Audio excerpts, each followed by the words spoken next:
কিরামান কাতিবিনা ইয়া'লামুনা মা তাফআলুন।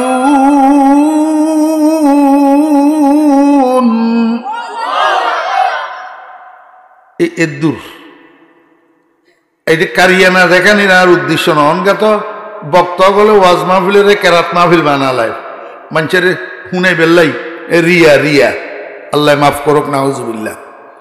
আমি আপনাদেরকে তারতিল বুঝে বেল্লাই একটু পড়লাম, এটারে কয় তারতিল। রাসূল আকরাম সাল্লাল্লাহু আলাইহি ওয়াসাল্লাম তারতিলের সাথে কোরআন শরীফ তেলাওয়াত করতেছে। হযরত জাবের রাদিয়াল্লাহু আনহু হিসেবে হযরত জাবের রাদিয়াল্লাহু আনহু হাদিসের মধ্যে কয় আমি যে পিছনে আছি নবীজি জানে না, নবীজি সামনের দিকে যাইতে আছে আর তারতিলের সাথে কোরআন তেলাওয়াত করতে আছে। হযরত জাবের রাদিয়াল্লাহু আনহু কয় খোদার কসম করে কইলাম এত সুন্দর সুর পৃথিবীর কোন মানুষের হতে পারে না, এত সুন্দর সুর। এই জন্য রাসূল আকরাম সাল্লাল্লাহু আলাইহি ওয়াসাল্লামকে আল্লাহ পাক বলছেন কি জানেননি, যে ইয়া রাসূলুল্লাহ আপনি যখন কালিমার দাওয়াত দিতে যাইবেন কাফেরের বাচ্চারা আপনাকে বাধা দিবে, আপনি তাদের পক্ষ থেকে বাধাগ্রস্ত হবেন, কালিমার দাওয়াত দিতে তারা আপনাকে দিবে না। এই মুহাম্মদ এখানে এইগুলা বলা যাবে না, যাও যাও। এই সময়ের মধ্যে বাধাগ্রস্ত হওয়ার সময়ের মধ্যে আপনি তাদেরকে আর দাওয়াত দিয়েন না, বরং আপনি সেখান থেকে একটু নিকটতম দূরত্বে যাইয়া অন্যদিকে ফিরি কোরআন শরীফের তেলাওয়াত করেন, কোরআন শরীফের তেলাওয়াত করেন। দেখবেন আপনার তেলাওয়াতটাই দাওয়াতে পরিণত হবে, আপনি ডাইরেক্ট দাওয়াত দেওয়া লাগবে না। কোরআনে কারীমের তেলাওয়াতের মধ্যে এমন এক আকর্ষণ আছে যে তেলাওয়াত শুনি শত শত দলে দলে ইসলামের মধ্যে যোগ দিবে। বাহারে আলমে হুসন সে দিল জাতা জমিদারদ বরঙ্গ সাহাবে সুরত রা ববো আরবাবে মানারা। আমি আপনাদেরকে বুঝাইতে চাইছিলাম মুহাম্মদুর রাসূলুল্লাহ সাল্লাল্লাহু আলাইহি ওয়াসাল্লাম কোন সূরা তেলাওয়াত করবেন, ওমা কয় না বোবা মার্কা হইলে হইতো না। কাল্লা কাল্লা এক মাহফিলের তো নেই রাগ করি বয়ান ছাড়ি দিয়ে চলি আইছি, কথা কয় না দেখিলে, কথা মনোযোগ সহকারে শুনলে উত্তর দেওয়া যায়, মনোযোগ না থাকলে উত্তর দেওয়া যায় না। এই বোমা মার্কা শোনা হইলে হইতো না। মনোযোগ আসেনি? রাসূল আকরাম সাল্লাল্লাহু আলাইহি ওয়াসাল্লাম কোন সূরা তেলাওয়াত করবেন? সূরা রাসূল আকরাম সাল্লাল্লাহু আলাইহি ওয়াসাল্লামের সূরা ইয়াসিন যখন তেলাওয়াত শেষ হবে, এবার রব্বুল আলামিন কয় বান্দা এতদিন পর্যন্ত আমার কথা শুনছ কিন্তু আমাকে দেখো নাই, আমার মুখে শোনা নাই। আজকে আমি রব্বুল আলামিন আমার নূরে জামালি লইয়া তোমাদের সামনে উপবেশন করলাম, মন ভরিয়া আমার দিদার লাভ করো। আর আমি তোমাদের সামনে আমার কোরআনের সূরাতুর রহমান তেলাওয়াত করতেছি, মন ভরিয়া আমার মুখে আমার কালামের তেলাওয়াত শুনো। আমরা তো সূরাতুর রহমান শুরু করি আর রহমানু আল্লামাল কোরআন কই, সেই দিন আল্লাহ পাক রব্বুল আলামিন শুরুতে আরেকটা শব্দ যোগ করবেন, আনা। আনা আনা মানে আমি। আল্লাহ পাক রব্বুল আলামিন নিজের দিকে এইভাবে ইঙ্গিত করে বলবেন আনার রহমান আল্লামাল কোরআন। সূরাতুর রহমান আল্লাহ পাকের অজস্র নাজ নিয়ামতের বর্ণনায় ভর্তি সূরা রহমান। যারা কোরআন শরীফ জানেন না তেলাওয়াত করতেন হেতারা এটার মজা কি বুঝবেন, যারা কোরআন শরীফ তেলাওয়াত করতে জানে হেতারা না মজা বুঝে। আমি আপনাদের সামনে এই প্রসিদ্ধ সূরা সূরাতুর রহমানের শুরু দিয়ে অল্প একটু তেলাওয়াত করছি, সেই সাথে রাসূল আকরাম সাল্লাল্লাহু আলাইহি ওয়াসাল্লামের ছোট্ট ছোট্ট দুইখানা হাদিস শরীফ পাঠ করছি। একটার তরজমা কই আলাইছি আর একটা বাকি আছে। চলেন আল্লাহ পাক কি কয়। এক নম্বর আর রহমান অর্থ কি? আর রহমান অর্থ কি? দয়াকারী, দয়াকারী। আর রহমান অর্থ কি? দয়াকারী, যিনি অন্যরে দয়া করে। অন্যরে কি করে? দয়া করে। আচ্ছা, আমাদের দেশে এই রহমান নাম আসেনি, যদিও নাম হয়েছে আব্দুর রহমান, কিন্তু মানছে খালি কয় রহমান। খালি কি কয়? রহমান। আচ্ছা, তো রহমান শব্দের অর্থ কি? রহমান শব্দের অর্থ দয়াকারী। এখন একজনে আরেকজনের দয়া করলে এটারে দয়াকারী কয়। এক মানুষের মধ্যে মানুষে একজনে একজনের দয়া করে না না করে? করে। তো এই কারণে মানুষের রহমান কোয়া যাইবনি না, কোয়া যাইত না। কিলে কোয়া যাইত না? মানুষের দয়া আর রহমানের দয়ায় বেশ কম আছে। মানুষের দয়া আর রহমানের দয়ায় কি আছে?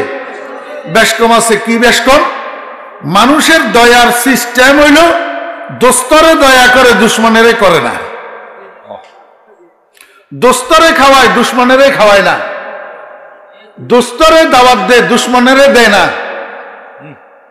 ঠিক না বে ঠিক? মানুষ একটা অ্যাক্সিডেন্ট হয়েছে, হেতের লগে আপনার মনে মনে বালা নাই, আপনি হেতের হসপিটালে লই যেতেন না।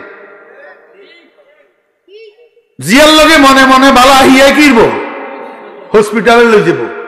আরে বইনের জামাই, আপন বইনের জামাইয়ের লগে অত মন কষাকষি থাকলে খোলার বিয়ার দাওয়াত দে না। জি, রহমান শব্দের অর্থ হইল এমন দয়াকারী যিনি দোস্তরেও খাওয়ায়, দুশ্মনেরও খাওয়ায়। আল্লাহ পাক রব্বুল আলামিন কয়, বান্দা তুই দেখোস না আমি আমার মূসা, আমার কালিমকে যেমন খাওয়াই, ফেরাউনেরও খাওয়াই, আমার ইব্রাহিমের যেমন খাওয়াই, নমরুদেরও খাওয়াই, আমার বন্ধু মুহাম্মদুর রাসূলুল্লাহ সাল্লাল্লাহু আলাইহি ওয়াসাল্লামের যেমন খাওয়াই, আবু জেহেলেরও আমি খানায় কষ্ট দিই না। আল্লাহ পাক রব্বুল আলামিন কয়, বান্দা বরং আমার রুবুবিয়তের আন্দাজ অন্যরকম, আমার প্রতিপালনার ধরন অন্যরকম। আমি দোস্তদেরকে বন্ধু রকমে কোন রকমের শাকে আর জাউয়ে ডাইলে আর রুটিয়ে খাওয়াই, আর দুশ্মনের সারাক্ষণ আল্লাহু আকবার, পোলাও, কোরমা, বিরিয়ানি, মোটা মোটা মোরগের রান আর খাসির রান খাওয়াইয়া খাওয়াইয়া পালি। আমার বন্ধুদের ঘরে অনেক সময় চুলায় আগুন জ্বলে না, কিন্তু দুশ্মনদেরকে আমি এক বেলাও উপাস রাখি না। আপনারা আমারে কোনছেন এই ভয়েস অফ আমেরিকার খবরে, বিবিসির খবরে, নলে কোনো পেপারে পত্রিকায় কোনোদিন দেখছেননি এতে ড্রাম আমেরিকার প্রেসিডেন্ট এতে কোনোদিন এক বেলা উপাস আছিল? ড্রাম ড্রাম এক বেলা উপাস আছিল, শুনছেননি কোনোদিন? আচ্ছা, এটা শুনছেননি দো জাহানের সম্রাট মুহাম্মদুর রাসূলুল্লাহ সাল্লাল্লাহু আলাইহি ওয়াসাল্লামের ঘরে 3 দিন চুলায় আগুন জ্বলে না? এক ঘটনা শুনাইতাম নি এমনি করে। আমার বেহরা দোস্ত আহবাব, রাসূল আকরাম সাল্লাল্লাহু আলাইহি ওয়াসাল্লামের কলিজার টুকরা কন্যা হযরতে ফাতেমা আর ফাতেমার স্বামী হযরতে আলী রাদিয়াল্লাহু আনহুমা নব দম্পতি। বিয়ে হওয়ার অল্প কিছুদিন পরে, এখনো হাসান হুসাইন জন্ম হয় নাই, হযরতে আলী রাদিয়াল্লাহু আনহুর ঘরে একবার 3 দিন পর্যন্ত চুলায় আগুন জ্বলে না। নতুন স্বামী স্ত্রী 3 দিন পর্যন্ত পেটে দানা পানি পড়ে না, 3 দিন পর্যন্ত উপাস। হযরতে আলী রাদিয়াল্লাহু আনহু যোহরের নামাজ পড়ার জন্য মসজিদে নববীতে গেছেন। যোহরের নামাজ পড়ি বাইর হইছে, দেখে একজন সাহাবী নবীজির জন্য 6টা ছাগল নিয়ে আসছে, হাদিয়ার ছাগল। কিসের ছাগল?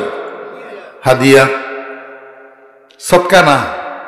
সদকা নবী এবং আলে নবীর জন্য হারাম, খাইতে পারে না, এগুলা হাদিয়ার ছাগল। হযরতে আলী রাদিয়াল্লাহু আনহু ঘরে গেছেন, যাইয়া ফাতেমারে কয়, ও ফাতেমা, আমি নামাজ পড়ি মসজিদ থেকে যখন বাইর হইছি, দেখলাম আব্বা জানের জন্য একজনের 6টা ছাগল হাদিয়া নিয়ে আসছে।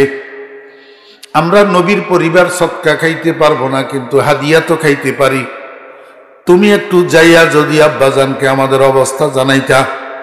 আমরা যে 3 দিন পর্যন্ত উপাস, এটা যদি বলতা তো আব্বাজানের থেকে একটা ছাগল যদি নিয়ে আসতে পারতা, অন্তত ক্ষুধা নিবারণের একটা ব্যবস্থা হইয়া যাইত। হযরতে ফাতেমাতুজ জোহরা রাদিয়াল্লাহু আনহা আসরের নামাজের পরে মাগরিবের নামাজের আগে গেছেন নবীজির সাথে দেখা করার জন্য।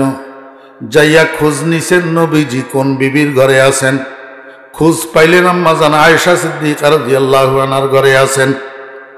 আমার ভাইয়েরা দোস্ত আহবাব, হযরতে ফাতেমা রাদিয়াল্লাহু আনহা আয়েশার ঘরের সামনে যাইয়া দেখলেন দরজাটা বন্ধ। দরজা হযরতে ফাতেমা রাদিয়াল্লাহু আনহা দরজার উপরে দিয়েছেন টোকা।